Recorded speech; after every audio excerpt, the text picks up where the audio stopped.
Chapter 3 are changing earth. शुरू करते हैं।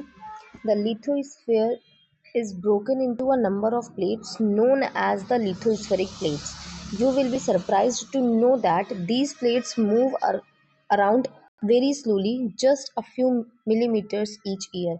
This is because of the movement of the molten magma inside the earth. The molten magma inside the earth moves in a circular manner as shown in the activity. क्या कह रहे हैं कि ये जो हमने लिथोस्फीयर पिछले चैप्टर में भी और पिछले क्लास में भी पढ़ा था कि लिथोस्फीयर क्या है, लैंड वाला पोर्शन जो अर्थ का है। ठीक, तो जो लिथोस्फीयर है ये ब्रोकन है नंबर ऑफ प्लेट्स में, टूटा हुआ है ये प्लेट्स में, जिसको हम कहते हैं लिथोस्फेरिक प्लेट्स। जो प्लेट्स है ना उन्हें हम कह रहे हैं लिथोस्फेरिक प्लेट्स। ठीक है, और ये जो प्लेट्स है ना ये स्लोली मूव कर रही हैं। ठीक है, ये मूव कर रही हैं कितनी, एक साल में कुछ मिलीमीटर्स ये मूव करती हैं। ठीक है, मूवमेंट क्यों होता है? क्योंकि अर्थ के अंदर मॉल्टेन मैग्मा है ना, मैग्मा है जो पिघला हुआ मैग्मा है, उसकी वजह से ये मूवमेंट होता है। मॉल्टेन मैग्मा जो इनसाइड अर्थ है वो सर्कुलर मैनर में मूव कर रहा है, जैसे कि इस एक्टिविटी में दिखाया गया है। कैसा, देखो क्या कह रहे हैं एक्टिविटी में कि एक स्मॉल कलर्ड पेपर पैलेट लेते हैं और उसे एक बीकर जो हाफ फिल्ड है वाटर के साथ में उसमें डाल देते हैं, है ना। ये जो रेड कलर का एक पेपर पैलेट दिख रहा है वो, इसको हमने बीकर के अंदर डाल दिया। फिर इस बीकर को क्या करें, एक ट्राइपॉड स्टैंड के ऊपर रखते हैं और फिर उसको हीट कर लेते हैं। जब वाटर गर्म हो जाएगा ना तो हम देखेंगे कि जो ये पेपर पैलेट है ये upward along with the warm layer of water ये मूव करेगा, अपवर्ड ऊपर की तरफ ये मूव करेगा एंड देन सिंक बैक करेगा along with the cooler layer of the water. मतलब क्या बोल रहे हैं कि ये जो हमारा ये पैलेट है, पेपर पैलेट है, ये क्या करेगा, ये पहले वार्म वाटर के साथ ऊपर आएगा और फिर नीचे जाएगा, फिर ऊपर आएगा फिर नीचे जाएगा। तो मतलब ये सर्कुलर मोशन में हमें दिखेगा मूव करता हुआ। और ऐसे ही मॉल्टेन मैग्मा जो है वो अर्थ के अंदर मूव करता है, ठीक, सर्कुलर मैनर में मूव करता है। फिर the movement of these plates causes changes on the surface of the earth. The earth movement are divided on the basis of the forces which cause them. The forces which act in the interior of the earth are called as endogenic forces and forces that work on the surface of the earth are called exogenic forces. अब क्या कह रहे हैं, ये जो plates का movement है ना इसकी वजह से क्या होता है, सरफेस जो है अर्थ की सरफेस उसमें चेंजेस होते हैं। ठीक है, इस प्लेट्स के मूवमेंट की वजह से अर्थ की सरफेस पे चेंजेस होते हैं और अर्थ का मूवमेंट है वो डिवाइड किया जाता है जो उसके ऊपर फोर्स लग रहा है उसके बेसिस पे। ठीक, अगर फोर्स अंदर से अर्थ के अंदर से लग रहा है तो उसे हम कहेंगे इंडोजेनिक फोर्स, और अगर फोर्स जो है सरफेस के ऊपर से लग रहा है, अर्थ की सरफेस के ऊपर से लग रहा है, तो उसे हम कहेंगे एक्सोजेनिक फोर्स। ठीक, तो अर्थ का मूवमेंट दो तरीके से हम डिवाइड करते हैं फोर्स के अकॉर्डिंग, है ना, कि इंडोजेनिक फोर्स अर्थ के अंदर से फोर्स लग रहा है तो हम उसको इंडोजेनिक फोर्सेस कहेंगे, और एक्सोजेनिक फोर्स जब अर्थ के बाहर से कोई भी फोर्स लग रहा होगा। इंडोजेनिक फोर्स में क्या होता है, इंडोजेनिक फोर्स से जो मूवमेंट होता है अर्थ का उसमें एक सडन फोर्स आता है और डायस्ट्रॉफिक फोर्स आता है। ठीक, सडन फोर्स में क्या क्या आते हैं, अर्थक्वेक हो गए, वॉल्केनो हो गए, लैंडस्लाइड हो गए। ठीक, तो ये सडन फोर्सेज में आ गए। और डायस्ट्रॉफिक फोर्स में बिल्डिंग माउंटेन, जो माउंटेन बिल्ड होते हैं ना वो डायस्ट्रॉफिक फोर्स के अंदर आता है। इंडोजेनिक फोर्स है, अर्थ के अंदर से फोर्स लग रहा है। फिर एक्सोजेनिक फोर्स में क्या आता है, इरोजनल एंड डिपोजिशनल फोर्स, है ना, जो इरोजन रिवर विंड या सी वेव्स या ग्लेशियर्स इरोजन और डिपोजिशन करते हैं तो वो हमारा एक्सोजेनिक फोर्स के अंदर आता है। ठीक, अब यहाँ देखते हैं endogenic force sometimes produce sudden movement and at the other times produce slow movement, है ना। Sudden movement like earthquake and volcano cause mass destruction over the surface of the earth. ठीक, वही चीज़ जो अभी हम पढ़ के आए इस फिगर में कि जो इंडोजेनिक फोर्स है ये कभी कभी सडन मूवमेंट करता है, सडन मूवमेंट करेगा और कभी कभी स्लो मूवमेंट करेगा। जैसे अब माउंटेन्स बिल्ड हो रहे हैं तो वो धीरे धीरे करके बिल्ड होंगे, लेकिन अगर कोई अर्थक्वेक आया, वॉल्केनो आया, लैंडस्लाइड आया तो ये सडन मूवमेंट है। ठीक है, और ये सडन मूवमेंट सरफेस के ऊपर डिस्ट्रक्शन कॉज कर देता है। ठीक, फिर यहाँ पे हम लिथोस्फेरिक प्लेट जो हमने ऊपर पढ़ी थी ना वो देख लेते हैं क्या है। यहाँ पे इन्होंने डेफिनेशन दी है, the earth's crust consist of several large and some small rigid irregularly shaped plates which carry continents and ocean floor. तो ये लिथोस्फेरिक प्लेट क्या है, अर्थ की वही क्रस्ट है जिसमें लार्ज प्लेट्स भी आती हैं और कुछ स्मॉल प्लेट्स भी आएंगी जो कि रिजिड होंगी, इरेगुलरली शेप्ड होंगी और इसमें continent and ocean floor carry करेगा ये। ठीक, अब आते हैं अपने जो इंडोजेनिक फोर्स में सडन मूवमेंट में वॉल्केनो की बात करते हैं। ठीक है, जिससे हमें डिस्ट्रक्शन, सरफेस पर डिस्ट्रक्शन होता है। तो वॉल्केनो क्या है, एक वेंट है, ओपनिंग है अर्थ की क्रस्ट पर through which molten material erupts suddenly. ये वॉल्केनो क्या है, अर्थ की क्रस्ट पे एक ओपनिंग है ना, एक खुला हुआ एक वहाँ से अर्थ टूटी हुई है और वहाँ से मॉल्टन जो मटेरियल है, मॉल्टन मैग्मा है, वो बहुत ही स्पीड में बहुत ही सडनली वो बाहर निकल के आ रहा है, जैसे यहाँ दिख रहा है। ये मॉल्टन मैग्मा है, मैग्मा चैम्बर, और यहाँ से अर्थ की क्रस्ट जो है ना हमारी टूटी हुई है और यहाँ से मॉल्टन मैग्मा सडनली ऊपर आ रहा है। ठीक, दिस इज द मेंटल यहाँ पे मॉल्टन मैग्मा है। ठीक, and similarly, when the lithospheric plates move, the surface of the earth vibrate. The vibration can travel all around the earth. These vibrations are called earthquakes. The place in the crust where the movement start is called the focus. The place on the surface above the focus is called the epicenter. Vibrations travel outward from the epicenter as waves. Greatest damage is usually closest to the epicenter and the strength of the earthquake decreases away from the center. क्या कह रहे हैं कि अब lithospheric plate में जो lithospheric plate हमारी move कर रही है, जब वो मूव करती है ना तो अर्थ की सरफेस पे वाइब्रेशन होता है, वाइब्रेट करता है अर्थ की सरफेस, और ये जो वाइब्रेशन है ये ट्रैवल करता है अर्थ के सारे सब तरफ, है ना, चारों तरफ अर्थ पे ये ट्रैवल करेगा वाइब्रेशन, और इसी वाइब्रेशन को हम कहते हैं अर्थक्वेक। तो अर्थक्वेक कैसे आता है? जो लिथोस्फेरिक प्लेट्स मूव करती है उससे जो वाइब्रेशन जनरेट होता है वही हमारा अर्थक्वेक है। ठीक, जो प्लेस है क्रस्ट पर जहाँ पर मूवमेंट शुरू हुआ है ना, जहाँ पे मूवमेंट शुरू हुआ है उसको हम कहेंगे कि ये फोकस है। ठीक, क्रस्ट में जो प्लेस है वो, और प्लेस जो सरफेस पर है ना, क्रस्ट नीचे उसके ऊपर सॉइल है, मतलब सरफेस पे जो आया है वो प्लेस वो है एपिसेंटर। ठीक, वाइब्रेशन सब तरफ ट्रेवल करता है, एपिसेंटर से वो सब तरफ ट्रेवल करता है एज वेव। जब जैसे देखो नीचे इन्होंने दिया है, हाँ देखो यहाँ पर ये है क्रस्ट, यहाँ पे जहाँ से मूवमेंट शुरू हुआ है, जहाँ पे वाइब्रेशन शुरू हुआ है, दैट इज द फोकस। यहाँ पे अर्थक्वेक अकर हुआ है। ठीक, ओरिजिन ऑफ सिस्टमिक एनर्जी है ये, और फिर यहाँ से पूरा जो वाइब्रेशन है वो सब तरफ गया, है ना, सब तरफ गया, और जो इसके डायरेक्टली ऊपर है ये है हमारा एपिसेंटर। ठीक है, अब यहाँ से जो वाइब्रेशन गया ये पूरा ऐसे सब तरफ गया सर्कुलर मोशन में। ठीक है, पूरे तरफ वाइब्रेशन जाएगा और एज वेव के जैसे जाएगा, और ग्रेटेस्ट डैमेज कहाँ पे होगा? इस एपिसेंटर के पास में सबसे ज़्यादा डैमेज होगा, और धीरे धीरे स्ट्रेंथ जो है सेंटर से जैसे जैसे हम दूर जाते जाएंगे इसकी स्ट्रेंथ कम होती जाएगी। ठीक, ये दोनों प्लेट्स थी, प्लेट बाउंड्री है, यहाँ पे ये मूव करी और यहाँ पे ये टकराई और यहाँ पे वाइब्रेशन जनरेट हुआ। ठीक है, ठीक, ये इस डायरेक्शन में जा रही थी, इस डायरेक्शन में जा रही थी, यहाँ पे कुछ टकरा गई और ये वाइब्रेशन जनरेट हुआ जिसको हम फोकस कह रहे हैं, और ये जब वाइब्रेशन ये जो वेव है ये हमारी सेंटर पे जब सरफेस पे आई तो इसे हम एपिसेंटर कह रहे हैं। ठीक, although earthquake cannot be predicted, the impact can certainly be minimized if we are prepared beforehand. Some common earthquake prediction method adopted locally by people include studying animal behavior, fish in the ponds get agitated, snakes come to the surface। क्या बोल रहे हैं कि जो earthquake है उसको हम predict तो नहीं कर सकते, लेकिन अगर हम पहले से प्रिपेयर रहें तो उसका जो इम्पैक्ट है उसको थोड़ा कम कर सकते हैं। ठीक, कुछ अर्थक्वेक प्रोडिक्शन के मेथड्स हैं जो लोकली लोगों ने अडॉप्ट किए हैं, जैसे कि एनिमल बिहेवियर को स्टडी करके, है ना, जब अर्थक्वेक आने वाला होता है तो एनिमल्स के बिहेवियर चेंज हो जाते हैं, जो फिश पॉन्ड में है वो ज़्यादा एगिटेट हो जाती हैं, है ना, स्नेक्स जो हैं वो सरफेस पे आ जाते हैं जब अर्थक्वेक आने वाला होता है तब। ठीक, इस ये देखो ऐसा डिस्ट्रक्शन कॉज करता है अर्थक्वेक। गुजरात में एक अर्थक्वेक आया था जिससे ये डिस्ट्रक्शन हुआ था।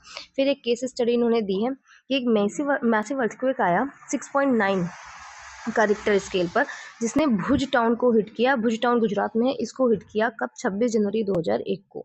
ठीक, फिर school worst affected, at least 971 students and 31 teachers are feared to have lost their lives following the collapse of school buildings. अब स्कूल बिल्डिंग कोलैप्स हुई जिससे इतने लोगों की डेथ हुई, 971 स्टूडेंट्स और 31 टीचर्स की। ठीक है, फिर ये जो भुज रिलीफ एफर्ट बेलाइट हुआ, है ना, 3 days after the quake concern rose about food, blanket and medical supplies not reaching everyone. जब ये अर्थक्वेक आया ना उसके 3 दिन बाद यहाँ पे लोगों को फूड नहीं मिल रहा था, ब्लैंकेट्स नहीं मिल रहे थे, मेडिकल सप्लाईज नहीं मिल पा रही थी। ठीक है, भुज में डिस्ट्रक्शन पूरा हो गया, phone lines, water pipelines, power station, transmission lines ये सारी लॉकआउट हो गई। ठीक है, फायर सिटी में हंड्रेड्स ऑफ फायर स्टार्ट हो गए एज चारकोल कुकर्स ओवरटर्न, है ना, चारकोल हो गया, कुकर ये सारे ओवरटर्न हो गए जिससे कि फायर्स शुरू हो गए।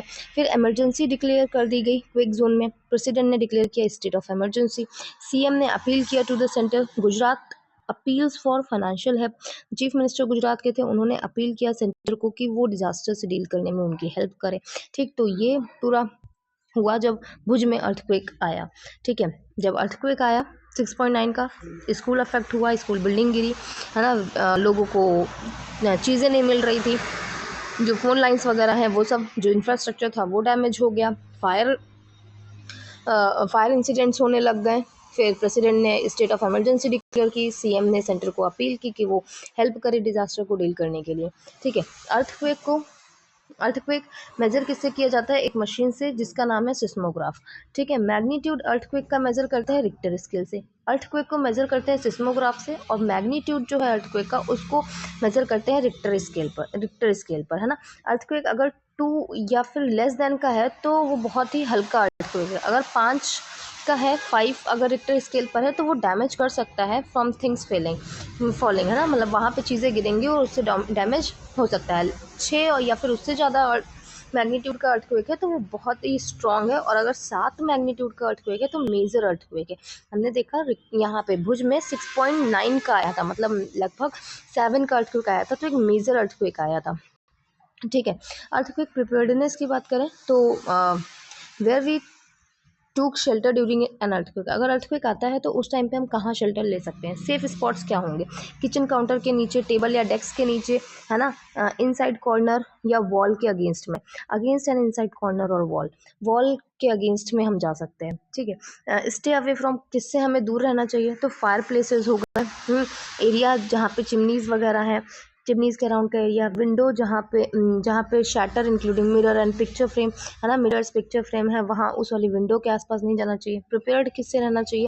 Spread awareness amongst your friends and family members and face any disaster confidently. अपने फ्रेंड्स एंड फैमिली मेम्बर्स को अवेयरनेस स्प्रेड करो, उन लोगों को जागरूक करो, और कोई भी डिजास्टर को कॉन्फिडेंटली फेस करना चाहिए। ठीक, तो ये सब था अर्थक्वेक के बारे में। कुछ अर्थक्वेक के बारे में अगर रह गया है तो हम यहीं पे कवर कर लेते हैं, उसके बाद आगे चलते हैं। ठीक, तो ओके, यहाँ पे रह गया अर्थक्वेक वेव्स के बारे में बताया है कि जो अर्थक्वेक वेव्स हैं ये 3 टाइप की हैं। कौन कौन सी? पी वेव जिसको हम लॉन्गिट्यूडनल वेव कहते हैं, एस वेव जिसको ट्रांसवर्स वेव्स भी कहते हैं, और एल वेव्स जिसको हम सरफेस वेव्स कहते हैं, है ना। P wave, S wave, P wave को हम लॉन्गिट्यूडनल वेव, एस वेव को ट्रांसवर्स वेव, और एल वेव को सरफेस वेव कहते हैं। ठीक है, तो ये 3 टाइप की अर्थक्वेक वेव्स होती हैं। आगे आते हैं, मेजर लैंडफॉर्म्स पे आते हैं। Landforms, the landscape is being continuously worn away by 2 process, weathering and erosion. The weathering is the breaking up of rock on the earth's surface. Erosion is the weathering away of the landscape by different agents like water, wind and ice. The eroded material is carried away and transported by water, wind, etc. and eventually deposited. This process of erosion and deposition creates different landforms on the surface of the earth. क्या बोल रहे हैं कि जो landscape है ना, ये continuously दो प्रोसेस है जिनकी वजह से वेयर अवे हो रहा है, मतलब चेंज हो रहा है। वेदरिंग और इरोजन की वजह से टूट रहा है, ये कह लो, है ना। एक है वेदरिंग और दूसरा है इरोजन। इसकी वजह से जो लैंडस्केप है वो ख़त्म हो रहा है। ठीक, वेदरिंग क्या है? वेदरिंग है कि अर्थ के सरफेस पर जो रॉक है ना वो टूट रही है, उसका टूटना वेदरिंग कहलाती है। अर्थ की सरफेस पे जो रॉक है उसका टूटना वेदरिंग कहलाता है। इरोजन क्या है? इरोजन है कि लैंडस्केप जो है ना वो वेयर अवे हो रही है, वो डैमेज हो रही है। किससे? वो डिफरेंट एजेंट्स जैसे वाटर, विंड एंड आइस, इन सब की वजह से, ये सारे एजेंट्स है, वाटर होगा, विंड होगा, आइस होगा, उसकी वजह से कोई लैंडस्केप में चेंज आ रहा है, वो लैंडस्केप वेयर अवे हो रही है, वो लैंडस्केप ख़त्म हो रही है, तो वो क्या है? वो है इरोजन। ठीक, लेकिन अगर सरफेस जो है उसकी रॉक टूट रही है तो उसे हम कहेंगे वेदरिंग। ठीक, तो वेदरिंग में हमने देखा कि ये एजेंट्स नहीं है, लेकिन इरोजन में ये एजेंट्स इन्वॉल्व है, एजेंट होंगे, उसकी वजह से कुछ हो रहा है, in water, wind and ice की वजह से कुछ चेंजेस हो रहे हैं लैंड पे, तो उसे हम कहेंगे इरोजन। और अगर ऐसे ही सरफेस ऑफ द अर्थ जो है, अर्थ की सरफेस पे जो रॉक है वो टूट रही, तो उसे हम कहेंगे वेदरिंग। ठीक, जो इरोडेड मटेरियल है वो फिर वाटर, विंड और आइस जो भी है ये कैरी करके ले जाते हैं और इवेंचुअली वो डिपॉजिट करते हैं। ठीक, तो जो ये इरोजन एंड डिपोजिशन का प्रोसेस है, इससे डिफरेंट लैंडफॉर्म्स भी बन जाते हैं। एक फॉर्म इरोड हुआ तो फिर जाके जहाँ पे डिपॉजिट होगा, वो जो सेडिमेंट्स हैं, वो जो मटेरियल है, वो जहाँ पे डिपॉजिट हुआ तो वहाँ पे दूसरा लैंडस्केप बन जाएगा। ठीक, जैसे अब रिवर का वर्क देखें, उसके पहले हम इसको ठीक है, पहले हम रिवर का वर्क देख लेते हैं कि क्या है रिवर का काम। रिवर भी एक क्या है? एजेंट है जो कि इरोजन एंड डिपोजिशन में हेल्प करता है। तो running water in the river eroded the landscape. When the river tumbles at steep angle over very hard rock or down a steep valley side it form a waterfall। क्या कह रहे हैं कि जो रनिंग वाटर है वो landscape को इरोड करता है ना। जब कोई रिवर किसी स्टीप एंगल से किसी हार्ड सरफेस पे गिरती है तो क्या बनाती है, वो वाटरफॉल बनाती है ना। या किसी वैली में जाके गिरती है तो वो वाटरफॉल बनाती है। ठीक, वाटरफॉल जैसे यहाँ पे थाउजेंड्स ऑफ स्मॉल वाटरफॉल है वर्ल्ड में।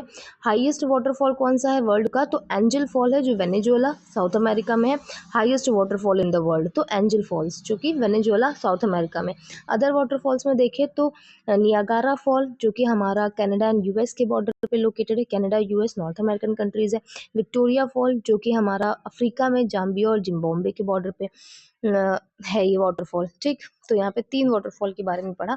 एक सबसे बड़ा सबसे हाईएस्ट वाटरफॉल जो कि एंजल फॉल्स है जो कि साउथ अमेरिका में। दूसरा नियागारा फॉल्स जो कि कनाडा एंड यूएस के बॉर्डर पर है। और तीसरा यहाँ पे विक्टोरिया फॉल जो जाम्बिया एंड जिम्बाब्वे के बॉर्डर पर है। ठीक, फिर आते हैं as river enters the plain it twist and turns forming large bends known as meanders. Due to continuous erosion and deposition along the sides of the meander, the ends of the meander loop come closer and closer. In due course of time, the meander loop cuts off from the river and form an cut-off lake, also called as Oxbow Lake. At times, the river overflow its banks. This lead to the flooding of the neighboring areas. As it floods, it deposits layers of fine soil and other material called sediments along its bank. This leads to the formation of a flat, fertile floodplain. And the raised banks are called levees. As the river approaches the sea, the speed of the flowing water decreases and the river begins to break up into a number of streams called distributaries. The river becomes so slow that it begins to deposit its load. Each distributary forms its own mouth. The collection of sediment from all the mouth forms a delta. सुनो क्या कह रहे हैं, कह रहे हैं कि जब जो रिवर है वो प्लेन में आई, प्लेन में एंटर करी तो फिर वो बेंड्स बनाना शुरू करती है ना, इस तरीके से वो करना शुरू करती है। और ये जो है ना ये जो बन रहा है, ये वेव लाइक जो बन रहा है, ये है मेंडर्स। ठीक है, इससे हम कहते हैं कि मींडरिंग करना शुरू कर रही है हमारी, मींडरिंग कर रही है हमारी रिवर। ठीक, और जब ये रिवर जा रही है तो इरोजन एंड डिपोजिशन कर रही है। ठीक है, अपने मींडर्स के साइड में। ठीक, धीरे धीरे करके जब यहाँ पे जैसे ऐसे जा रही है, इस डायरेक्शन में जा रही है तो यहाँ पे फोर्स ज़्यादा लग रहा है तो यहाँ की मिट्टी ये अपने साथ लेके गई है ना, यहाँ डिपॉजिट की। ऐसे करते करते वो मींडरिंग करेगी और क्या होगा कि एक टाइम पे एक साइड जैसे यहाँ से बहुत ज़्यादा, जैसे देखो इसको थोड़ा साफ करते हैं फिर आपको बताते हैं। जैसे यहाँ पे जैसे ये मींडरिंग कर रही थी, ठीक है, ऐसे मींडर कर रही थी। अब वो यहाँ से इरोड की और यहाँ डिपॉजिट कर रही है, यहाँ डिपॉजिट कर रही है, डिपॉजिट हो रहा है यहाँ मटेरियल। और एक टाइम आएगा कि उसका जो फ्लो है ना वो ऐसे हो जाएगा, ऐसे हो जाएगा।